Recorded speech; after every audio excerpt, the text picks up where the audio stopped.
শান্তির শর্ত যাতে রক্ষা হয় তারই জন্য প্রতি ভোর তোমাকে এই মুর্শিদাবাদে রাখা হয়েছে। তোমাকে যে সম্মান দেখানো হয়েছে তা শুধু সেই কারণে, নইলে তোমার ব্যক্তিগত চরিত্রের যে পরিচয় পেয়েছি তাতে তোমাকে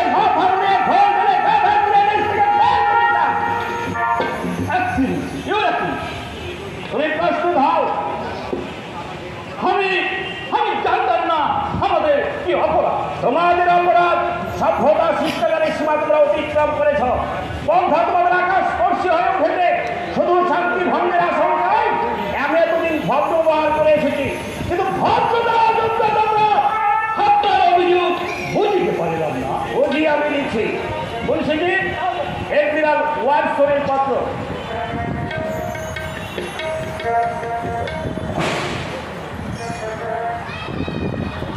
এই পত্র সম্বন্ধে তুমি কিছু জানো? মুন্সিজি, এই পত্রের মর্ম সভাসদের বুঝিয়ে দিন।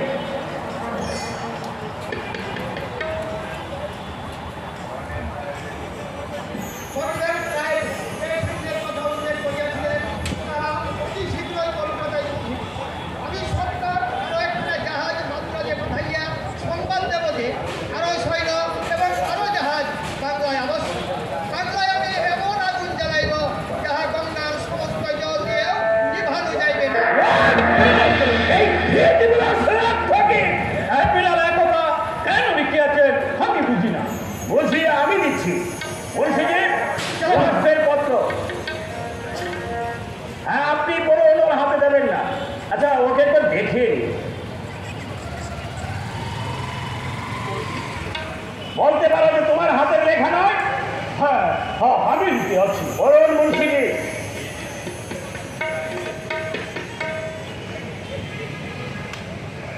It is impossible to rely upon the Nawab, and it will be wise to attack Chandannagar. নবাবের উপর নির্ভর করা অসম্ভব। চন্দননগর আক্রমণ করাই বুদ্ধিমানের কাজ। ভোটের আরো পরিচয় চাও? জেনে রেখো, তাও আমি দিতে পারি। আমার সভাসদরা সদস্যরা তারস্বরে ঘোষণা করে আমি নির্ভর, অত্যাচারে বিলাস সর্বস্ব। কিন্তু আমি যে সকলের সকল শয়তানের সন্ধান রাখি তার সামান্য পরিচয় আজ দিয়ে রাখলাম। তুমি আমার দরবারে স্থান পেয়ে আমার সভাসদদের আমার বিরুদ্ধে উত্তেজিত করো। কলকাতা ইংরেজদের উপদেশ দাও আমার আদেশ লঙ্ঘন করে কাজ করতে। জানার শাস্তি কি? If you will all, I can only say that I have done my duty. এই মুহূর্তে আমার দরবার ত্যাগ করো। ভবিষ্যতে কখনো দরবার বিস্তার হবে না। তোমাদের কোম্পানি যদি সরকারকে ক্ষতি করতে পারে তাহলে কোম্পানির প্রতিনিধি হিসেবে কোন সৎ চরিত্র ইংরেজকে দরবারে স্থান দেব। তোমাকে নয়, আপনার এখন নয়। যাও।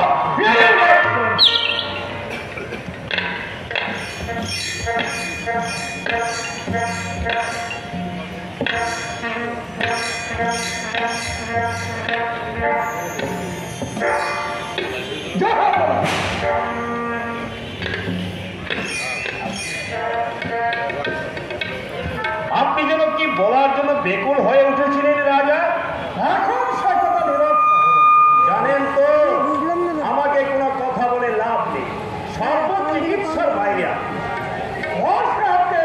এরকম ভাবে বিদায় না দিলেও পারতেন।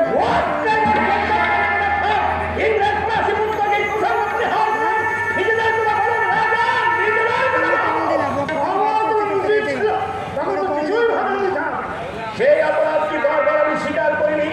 আপনাদের সকলের সকল অভিযোগ আমি স্বীকার করেছি। কখনো মুক্তির প্রতিবাদ করিনি। আপনাদের স্পর্ধায় কোনদিন প্রশ্ন করিনি। আপনারা ধরনের সবার দুর্নাম দিয়েছেন, স্পর্ধায় দিয়েছেন, আত্মীয় স্বজনের ঘর দিয়েছেন পিছিয়ে। আর কত প্রতিবাদ করতে স্বার্থ সিদ্ধি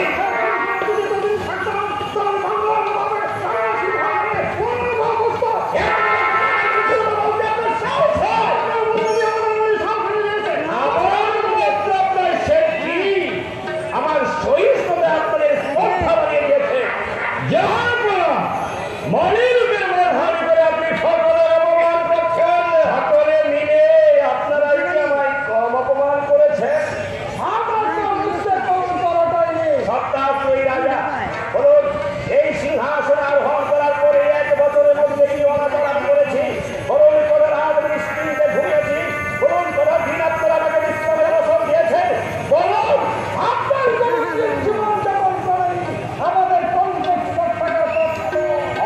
কবে কখন কোথায় কি অনাচার করেছি আপনারা তা ভুল করে দিতে পারবেন।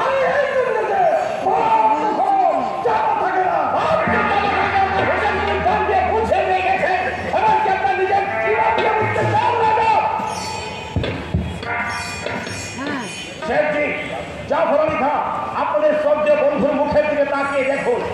এই দরবারে স্পর্শ করে আমি শপথ করছি, তাহা বলা মনের উদ্দেশ্য যদি আপনি এরকম পরিহাস করেন, তাহলে আপনার শব্দকে ধারণ করবো না। আজ পর্যন্ত তা কবির ধারণ করে দেখেছি আপনারা। মনে যুদ্ধে পদার্থ সম্পদকে হত্যা করে এই বুঝে তোমার শ্রদ্ধা হয়েছে মহল্লাল। কোন যুদ্ধে কৃতিত্ব না দিতে জিজ্ঞাসা করছি অঙ্করা দল থেকে খুনিয়া বিজয় পর্যন্ত কবে শৃঙ্খলা আপনি নবাবকে সাহায্য করেছেন? নিজের এই স্পর্ধা নিজ তদন্ত কর্মচারী উচ্চ পদস্থ কর্মচারীদের কাজের সমালোচনা করা উচিত নয়। এই কথা যেমন সব সময় আপনাদের স্মরণ থাকে, এই কথাও কি স্মরণ রাখা উচিত নয় যে নবাবের সমালোচনা করা সব সময় সমান নয়। এই রাজ্যের প্রধান বড় সেনাপতি আমি রোগা হই ওই সাজা মনে করেছেন নবাব একেবারে চায় সিংহাসন রক্ষা এমনকি আত্মরক্ষা ঘটিয়ে দিতে রবের নিকটে বিদায় খাই না, এই কথা তাদের মনে রাখা উচিত। এই সভা ফিরে নিয়ে যখন নবাবের কাজ করলেন, তখন তরুণ রাজারা বললেন, তরুণ সচিব, তরুণ বললেন, এই দরবার আমরা ত্যাগ করি। নবাব ঠাকুর তার কর্মক্ষম শক্তিমান বিচক্ষণ মন্ত্রী আর সেনাপতিদেরকে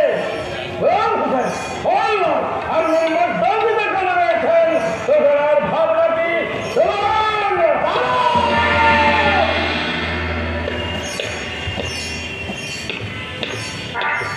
দরবার ত্যাগ করতে হলে নবাবের অনুমতি নিতে হয়। এ কোথাও দেখছি আপনাদের স্মরণ করে দিতে হবে। দরবার ত্যাগ করতে আমরা বাধ্য হচ্ছি জনাব। বাধ্য হয়ে দরবার ত্যাগ করবেন তখন যখন আপনাদের বন্দী করা হবে। মুন্সিজি, দীপাল খানের কাছে ওয়াজ যে পত্র লিখেছিল সেই পত্র আমার কাছে ওয়াজ পত্র লিখেছে।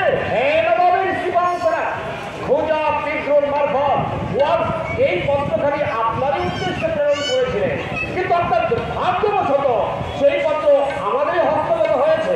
দেখতে চান নবাবের অনুগ্রহ সভা